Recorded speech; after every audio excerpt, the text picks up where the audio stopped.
The stars above the alien city shone like cold diamonds. Eli stood in silence as the strange shuttle touched the ground before him. Its surface shimmered like liquid glass, smooth and alive. The air smelled of flowers and electricity he had seen many planets before, but nothing like this one. Two tall figures walked out of the shuttle. They had long arms, silver blue skin, and wore robes that moved like mist. One of them bowed and spoke in a voice like a song. "You are Eli, the human warrior," it said. "The Queen invites you to the Feast of Light." Eli blinked. He had only saved one of their soldiers during a random skirmish in a border zone. He never expected an invitation like this. Still, the alien bowed again, and he had no reason to say no. He stepped into the shuttle. Inside, the walls pulsed softly, glowing with strange light. It was silent, too silent. No engine sound, no vibration. Just smooth floating. The city below was not made of buildings, but towers of light, floating bridges, and rivers that flowed into the sky. Creatures flew without wings, and music came from places he couldn't see. They landed at a huge palace. It looked like it was carved from crystal. The moment Eli stepped outside, a crowd of aliens clapped. Their hands were different, but the meaning was the same: respect, honor. Trumpets made of bone and wind played a strange melody. A carpet of floating petals formed under his feet as he walked. At the entrance, the Queen stood waiting. She was tall and graceful. Her eyes glowed gold. Her skin shimmered with colors like a dream. Around her stood 6 women, beautiful, alien, silent. Their eyes locked on Eli with something between curiosity and hunger. "Welcome, human," the Queen said. "You saved one of my daughters. For that, we honor you." Eli bowed slightly, unsure what to say. The Queen smiled. "Tonight we feast in your name." The hall inside the palace was huge. Lights floated in the air. Tables stretched endlessly, covered in food that glowed, steamed, and even moved. Music danced between the walls. Eli sat beside the Queen. The 6 daughters sat on the other side. They said nothing, only stared, as the feast began. Strange dishes were served: sweet fire fruit, glowing vines, and golden orbs that sang when touched. Every bite felt like lightning in his mouth, powerful but pleasant. He was offered drinks that bubbled with light. The aliens laughed, cheered, and toasted to him. But every time he glanced at the daughters, they were silent, eyes still fixed on him. Something felt wrong, but no one said anything. Midway through the feast, a priest stood up. His voice echoed across the hall. "By ancient law, the priest said, one who saves royal blood shall be marked for destiny." Eli froze. He looked at the Queen, who only smiled. She raised her hand. The music stopped. The lights dimmed. "You were not just brave, Eli," the Queen said softly. "You were chosen." The 6 daughters stood at once. The walls behind them opened like a blooming flower. A strange room was revealed, glowing in blue light. "This is the room of choosing," the Queen said. "And you are the guest of honor." Eli stood. Slowly, his heart was pounding. He tried to smile, but his hands were cold. "What does this mean?" he asked, trying to keep his voice calm. The Queen stepped closer. She touched his shoulder gently. "It means," she whispered, "tonight, the daughters will see if you are worthy." The daughters moved toward him, silent, graceful, their eyes shining brighter now. Eli felt a chill run down his spine. He wanted to move, to leave, but his legs stayed still. The guests clapped again, laughing and cheering, not knowing or not caring what was happening, and then the doors behind him closed silently. He was no longer a guest. He was part of something far older, far deeper, and far more dangerous. Eli stood frozen as the strange glowing doors sealed. Behind him, the warmth and laughter of the feast vanished, replaced by deep silence. The air inside the new chamber was thick and heavy, glowing with a blue mist that floated like smoke underwater. The 6 daughters moved around him like shadows. They didn't speak, but their eyes told him everything, curious, intense, almost hungry. Their steps made no sound. yet Eli felt each one like a heartbeat.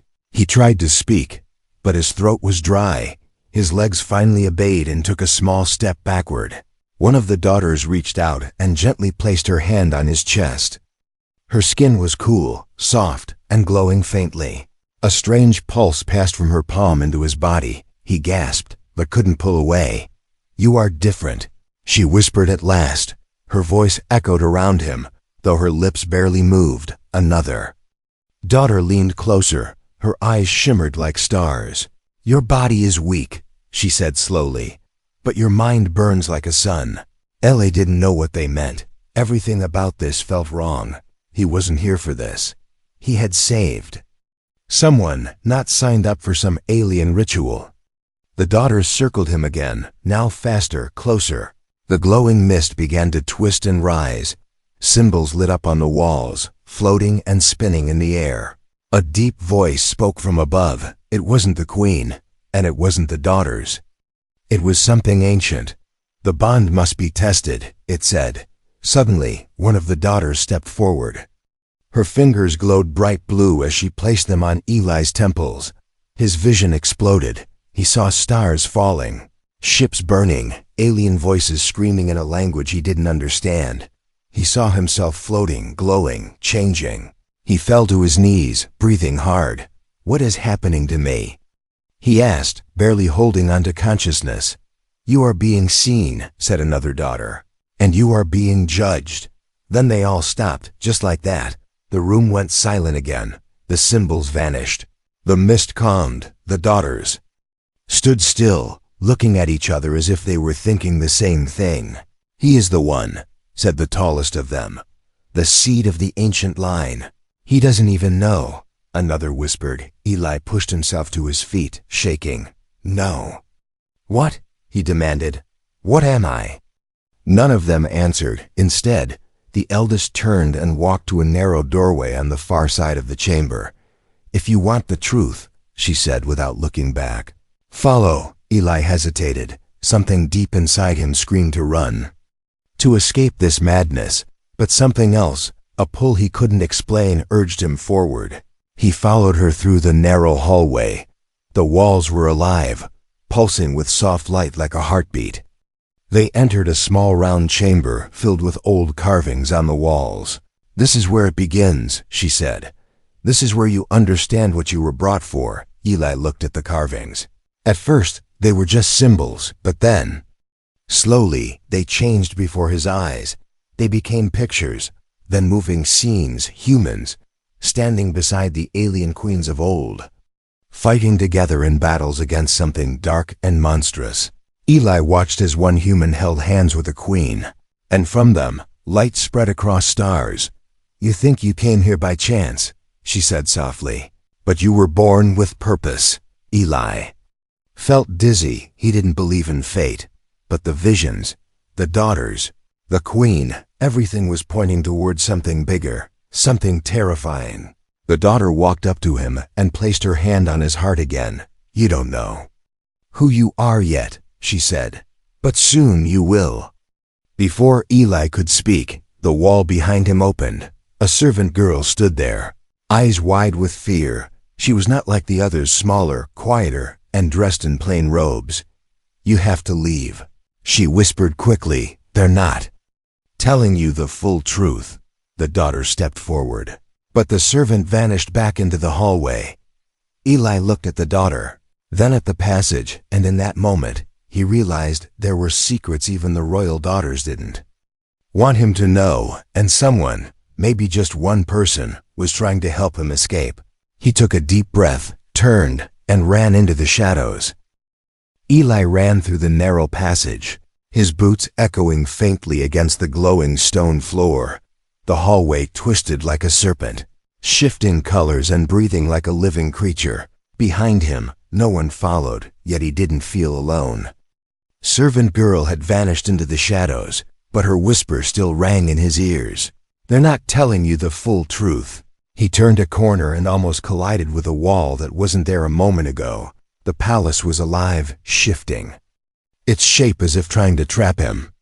The lights dimmed. The air grew colder. He pressed his back to the wall and breathed slowly. Somewhere close, soft footsteps echoed. Someone was coming. A hand grabbed his wrist and pulled him through a crack in the wall. He stumbled into a dark room, landing hard on polished crystal. "Be quiet," the voice said again. It was the servant girl, now holding a glowing shard like a knife. Her eyes darted toward the doorway, watching for movement. After a long moment of silence, she turned to him. "You have to listen," she whispered.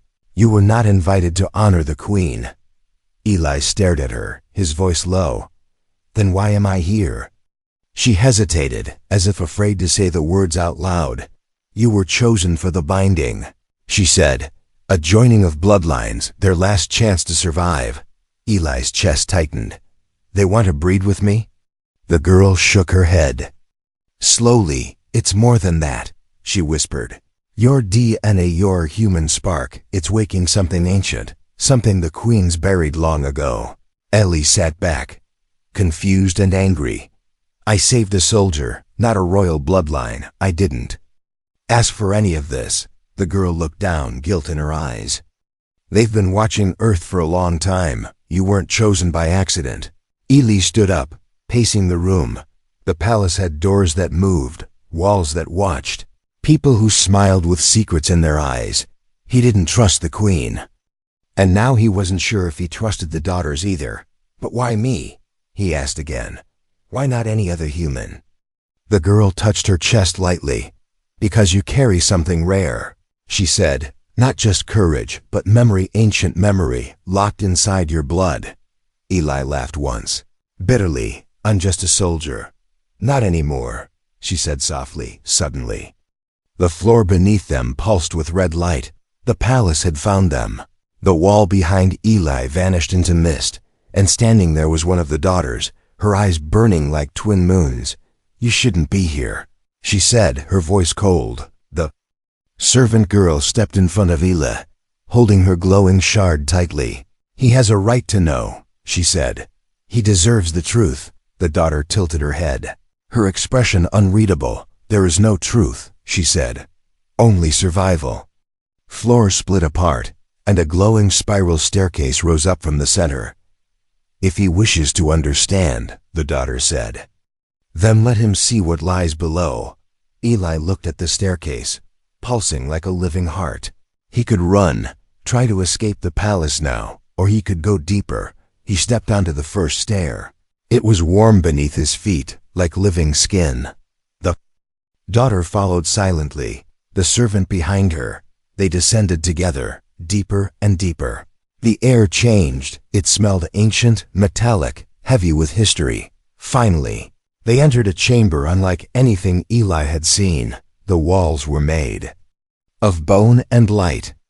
The floor was covered in old carvings that moved when touched, and in the center of the room was a giant sealed pod, its surface marked with the symbols Eli had seen during the feast.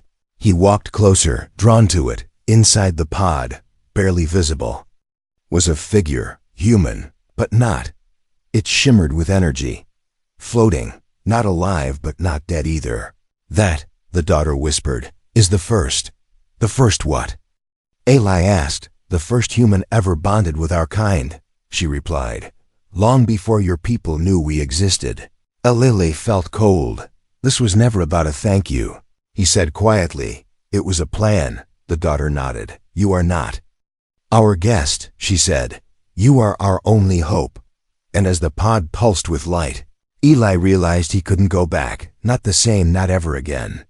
Eli stood in front of the sealed pod, his breath shallow, his eyes fixed on the floating figure inside. It looked like a man, but its skin shimmered like starlight, and ancient symbols moved slowly across its body like drifting tattoos. It wasn't sleeping. It wasn't dead. It was waiting.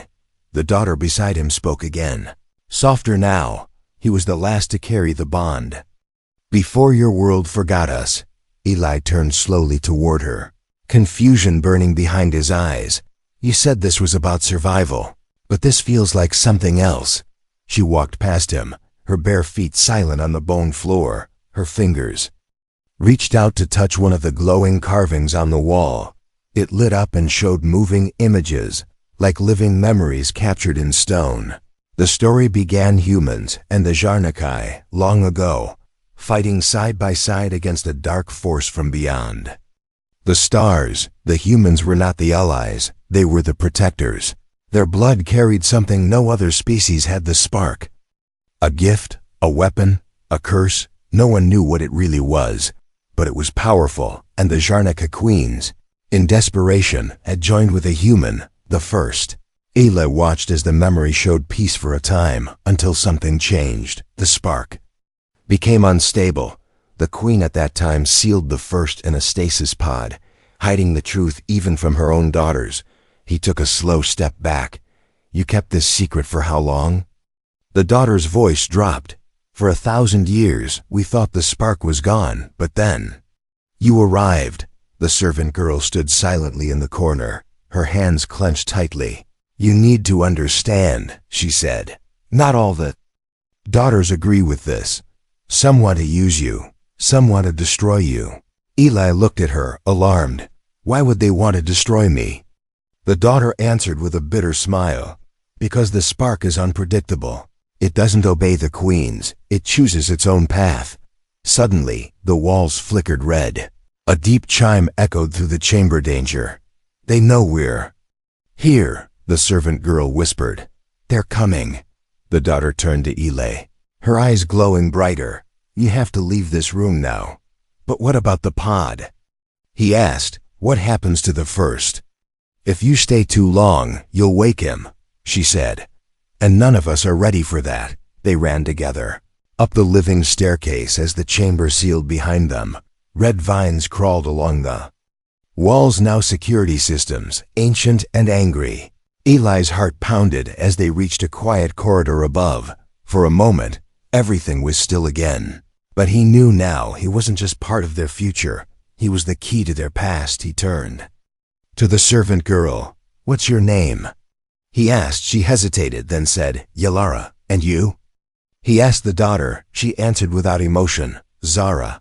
Yalara stepped between them, her voice urgent. "We can't stay in the palace. The queen watches everything." Zara didn't argue. She led them to a hidden exit, a narrow tunnel carved into the side of the palace, lit only by faint biolights that blinked like stars. Outside, the city looked different from the rooftops. The beauty from before was still there, but now Eli saw the guards, the drones, the watchers hidden in the light. The royal world wasn't made of crystal and honor. It was a cage of secrets. They moved fast, sticking to the shadows. Yalara whispered instructions in a language Eli didn't know, and the walls seemed to listen, letting them pass. After what felt like an hour, they reached a dead-end chamber with a stone circle in the center. Zara stepped into the circle and pressed her hand to a metal plate. The floor split apart, revealing a staircase going downward deep, far below the palace and the city. Eli looked at them both, unsure. "What's down there?" Zara looked him in the eye. "Truth," she said. "The kind even the queen fears." Eli took a breath and stepped down. The stairs groaned under his feet, and the air changed again, warmer, heavier, almost like it was breathing. He didn't know what he would find, but he knew one thing.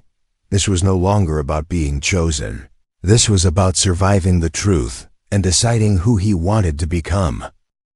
Eli stepped cautiously down the winding stone staircase, each step echoing softly in the darkness below the palace. The air grew thick and heavy with the scent of ancient dust and something faintly metallic. His skin prickled as if the shadows themselves watched him. At the bottom, he found himself in a vast cavern lit by strange glowing crystals that hummed with energy. The walls were carved with images, stories of wars, alliances, and betrayals between humans and the Zarnakai. Each carving seemed alive, shifting subtly as if whispering forgotten secrets. In the center of the cavern stood a pedestal holding a translucent, shimmering sphere, pulsing softly with light. It felt alive, and Eli reached out instinctively. As his fingers brushed the sphere, visions flooded his mind. He saw the first bond humans and Zarnakai, merging their strengths to defeat an ancient enemy. But the power was unstable. The queen's bloodline began to fade as a terrible price was paid. Suddenly, a deep voice echoed through the chamber. "The last hope stands before us," it said, and Eli turned to see Zara standing in a shadowed doorway. "This place holds the truth you must face," she said, "and the choice that will shape our future." Eli's heart pounded as he understood the weight of his destiny. He was more than a guest or a weapon. He was a bridge between worlds, but the path ahead was dangerous, and not all daughters wanted him to succeed. He looked at the sphere again, feeling its warmth, and knew there was no turning back. Eli stood before the glowing sphere as the cavern. Around him pulsed with ancient energy. The air thrummed with power, thick with voices from the past whispering secrets he could barely understand. Suddenly, the chamber doors slammed shut behind him with a thunderous boom. From the shadows emerged the 6 daughters, their eyes fierce and determined. Some were expressions of hope, others of cold calculation. Tension filled the air like a storm ready to break. Zara stepped forward, her voice steady but urgent. "The ritual begins now," she said. "The binding of fire and blood." Eli's mind raced. He knew this was no simple ceremony, but a test, one that would decide if he was worthy to carry the ancient spark. The daughters formed a circle around him, their hands raised, glowing symbols tracing patterns in the air. A wave of heat and light surged from the sphere, wrapping Eli in a swirling fire that was both burning and healing. His body ached as the spark within him awakened, memories flooding back of distant battles and forgotten alliances. Suddenly, chaos erupted. One daughter lunged forward, trying to break the circle. Her eyes filled with fear and hatred. But Yalara, the servant girl, stepped between them, her own hands glowing bright as she shouted, "This must end." A fierce battle of wills broke out between the daughters, their powers clashing like lightning. Eli felt himself pulled in many directions, fear, hope, anger, and love all twisting inside him. With a roar, Eli focused on the servant girls' courage and reached deep into the fire inside, claiming the spark as his own. The fire exploded outward, filling the chamber with blinding light. When the light faded, the daughters were silent, and a new order had been born. Eli was no longer a guest or prisoner, he was a part of their future. Eli opened his eyes to a world transformed. The palace around him was no longer cold or hostile, but alive with a new light that shimmered like dawn across the alien city. The queen was gone, vanished like a shadow at sunrise, and in her place stood Yalara, now crowned with delicate crystal jewels, her eyes steady and kind. The daughters knelt before Eli, not as captors, but as allies, their fierce gazes softened by respect and hope. The ancient spark inside him pulsed warmly, connecting him to the Jarnakai in ways he still did not fully understand. Outside, starships from Earth hovered over the city, their lights flickering like distant stars. But Eli was no longer just a visitor. He was a bridge between 2 worlds, the living link in a chain of history reborn. As Yalara took his hand, she whispered, "Together, we will build a new era, one where humans and Jarnakai stand side by side." Eli nodded, feeling the weight of destiny, but also the freedom of choice. The palace hummed with promise. The daughters began to sing ancient songs of peace and renewal, their voices weaving with the rising sun and the distant stars. And Eli knew this was only the beginning. A new legend had been born.